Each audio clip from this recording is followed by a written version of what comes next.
Rumah di ujung kampung. Rumah itu berdiri paling ujung, hampir menyatu dengan semak dan sawah liar. Dindingnya papan tua, sebagian berlubang. Atap sengnya berderit setiap kali angin malam datang. Di sanalah Nisa tinggal bersama suaminya, Rudi, dan anak mereka yang masih berusia 9 tahun, Rian. Bagi warga kampung Sukamaju, rumah itu bukan sekedar miskin. Ia adalah simbol kegagalan.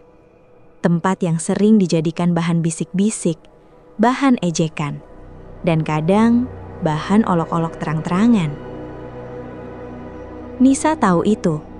Ia merasakannya setiap melangkah ke sumur umum, setiap kali menunduk di warung, setiap kali senyum yang ia berikan tak pernah dibalas.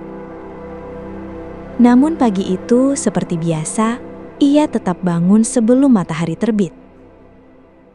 Nisa menanak nasi dengan sisa beras yang tinggal segenggam.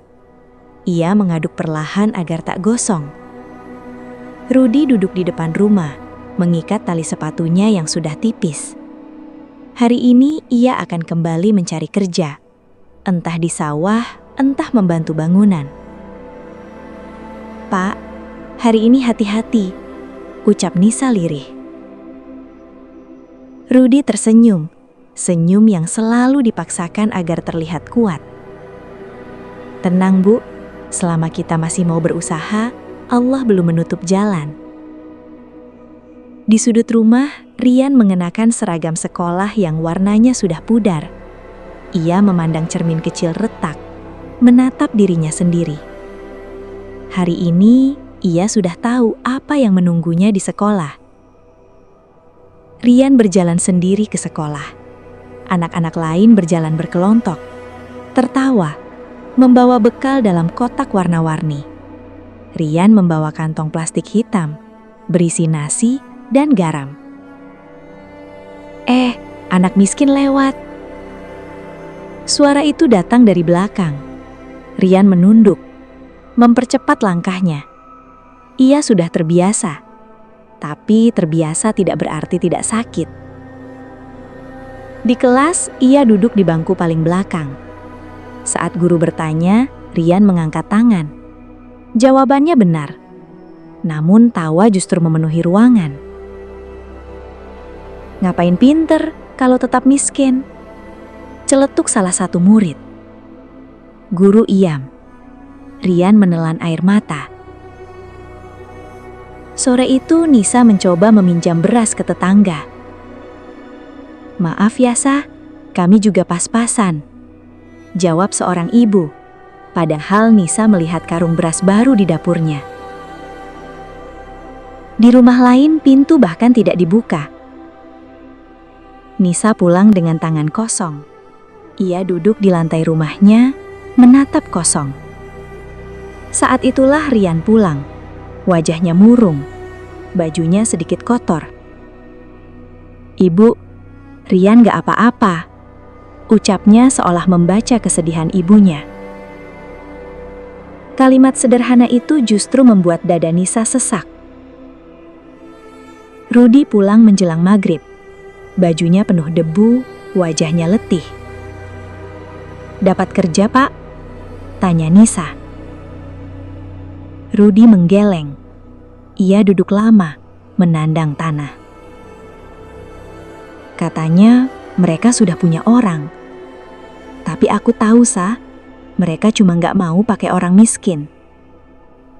Ia mengekalkan tangan, bukan marah pada orang lain, tapi pada keadaan. "Ayah gak gagal," tiba-tiba Rian berkata pelan. "Ayah cuma sedang diuji." Rudi memeluk anaknya erat. Air matanya jatuh tanpa suara. Malam datang bersama gelap. Lampu rumah mereka mati. Mereka makan dalam cahaya lilin kecil. Nisa memandang wajah Rudi dan Rian satu persatu. "Kalau suatu hari kita keluar dari kampung ini," ucap Nisa ragu. Kita tidak perlu keluar. Rudi memotong pelan. Kita hanya perlu membuktikan bahwa orang miskin juga punya martabat. Di luar, suara tawa warga kampung terdengar dari rumah yang terang benderang. Di dalam rumah kecil itu, ada keheningan, namun juga tekad yang mulai tumbuh. Keesokan harinya, kampung gempar. Sebuah dompet hilang di warung. Pasti keluarga itu, bisik seseorang. Tanpa bukti, tanpa tanya, jari-jari langsung menunjuk ke arah rumah Nisa. Rudi dipanggil ke balai desa. Tatapan sinis mengelilinginya. "Kamu kan sering nganggur," kata seorang warga. "Pasti kamu butuh uang." Rudi berdiri tegak.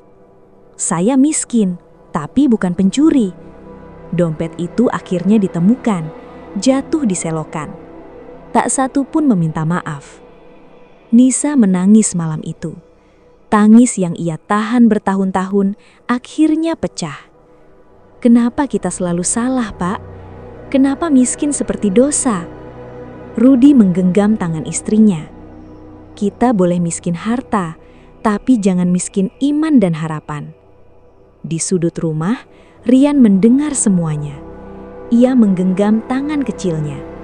Dalam hati, ia berjanji, suatu hari ia akan membuat orang-orang itu menunduk, bukan karena balas dendam, tapi karena kebaikan. Beberapa hari kemudian, Rudi mendapat tawaran kerja dari seorang pendatang, seorang peternak tua yang tak peduli gosip kampung. "Kerja yang jujur saja," kata lelaki itu. "Itu sudah cukup buat saya." Rudi bekerja keras, tanpa mengeluh. Setiap hari ia pulang lebih letih, tapi matanya kembali hidup. Nisa mulai membantu dengan menjahit kecil-kecilan. Rian belajar lebih giat, meski ejekan tak berhenti. Perlahan, sangat perlahan, roda kehidupan mulai bergerak. Suatu sore, Rian berdiri di sawah menatap langit jingga. "Ibu," katanya, "langit di rumah kita sama dengan langit di rumah orang kaya ya?" Nisa tersenyum sambil mengusap rambut anaknya. "Iya nak, dan Tuhan yang menaunginya juga sama." Di balik penderitaan mereka, sebuah perjalanan panjang baru saja dimulai.